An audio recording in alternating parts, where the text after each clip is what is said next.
పిల్లలు కాదు చిచ్చర పిడుగులు, పలు రంగాల్లో రాణిస్తున్న చిన్నారులు. పూర్తి వివరాలకు చదవండి రేపటి సాక్షి హైదరాబాద్ ఎడిషన్. కూటమి ప్రభుత్వం ఆంధ్ర రాష్ట్రంలో అధికారంలోకి వచ్చిన తర్వాత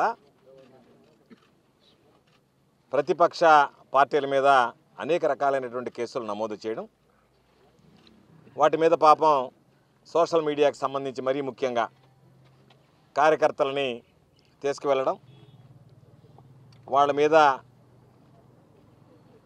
కేసులు అదనంగా నమోదు చేయడం, వాళ్ళని స్టేషన్లో ఉంచి కొట్టడం, రకరకాలైనటువంటి రాజ్యాంగానికి విరుద్ధంగా వాక్ స్వాతంత్రానికి భిన్నంగా వ్యవహరిస్తున్నటువంటి నేపథ్యంలో నా మీద ఈ 5 నెలల మాసాల కాలంలో 5 నెలల కాలంలో 4 కేసులు నమోదయ్యాయి.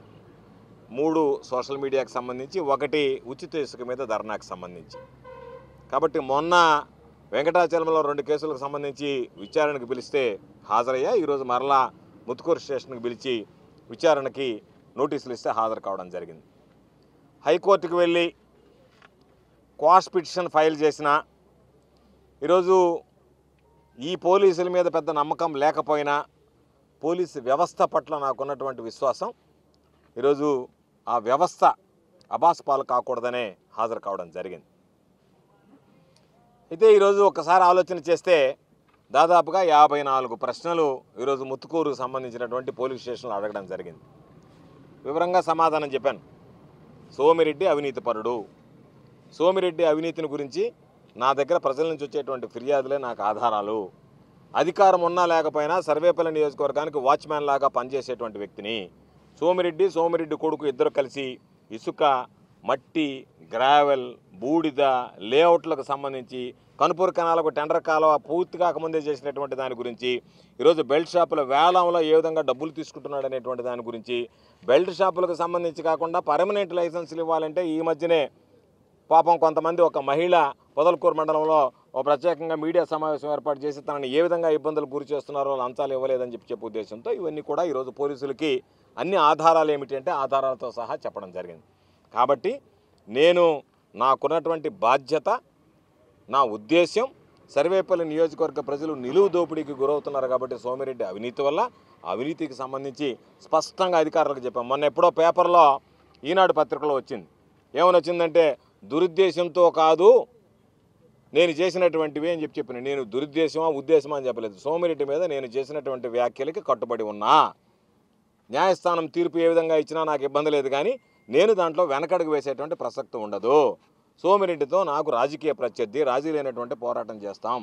కాబట్టి పాపం సోమిరెడ్డి లాంటి బలహీనుడు ఈరోజు పాపం నాలాగే అందరూ బలహీనలు అవుతారని చెప్పి ఏదో ఒక విధంగా కేసు పెడితే పాపం స్లో అయిపోతాడులే, ఓవర్దండి అనుకున్నట్టుకుంది. ఎవరం స్లోగాము, నీ అవినీతిని బట్టబయలు చేస్తాం. నువ్వు ఈ రోజుకైనా బుద్ధి తెచ్చుకొని నువ్వు అవినీతికి పాల్పడకుండా సర్వేపల్లిని దోచుకోకుండా ఉంటే మంచిది తప్ప, నేను సర్వేపల్లిని దోచుకుంటూనే ఉంటాను మీరు మాట్లాడకూడదంటే అది జరిగే పని కాదు. 100 సోమిరెడ్డులు వచ్చినా కూడా నన్ను నిలువరించలేడు. నేను కేసులకి, అరెస్టులకి, జైళ్ళకి భయపడేటువంటి వ్యక్తిని కాదు. అటువంటి వ్యక్తిని అయితే రాజకీయాల్లోకి వచ్చి ఉండను. రాజకీయాల్లోకి వచ్చాము అంటేనే ప్రజల తరఫున నిలబడాలి. అధికారం ఉన్నా లేకపోయినా నేను ఈరోజు ఛాలెంజ్ విసురుతున్నా.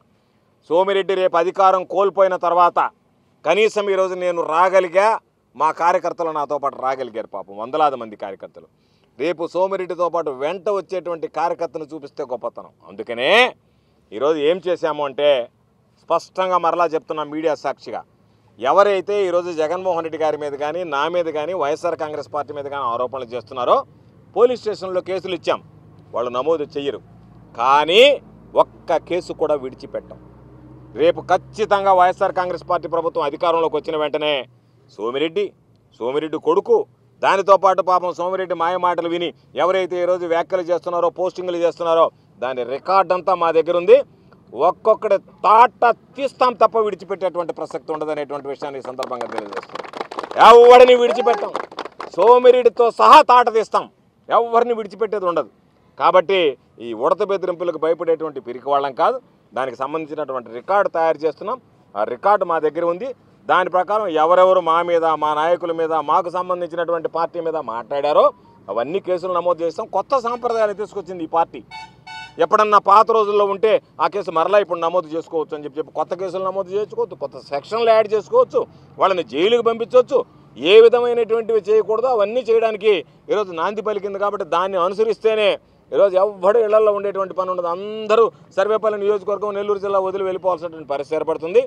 సర్వేపల్లి నియోజకవర్గంతో పాటు నెల్లూరు జిల్లాలో ఉన్నటువంటి 11 నియోజకవర్గాలకు సంబంధించి కూడా మా ఇన్ఛార్జీలకు చెప్పాం.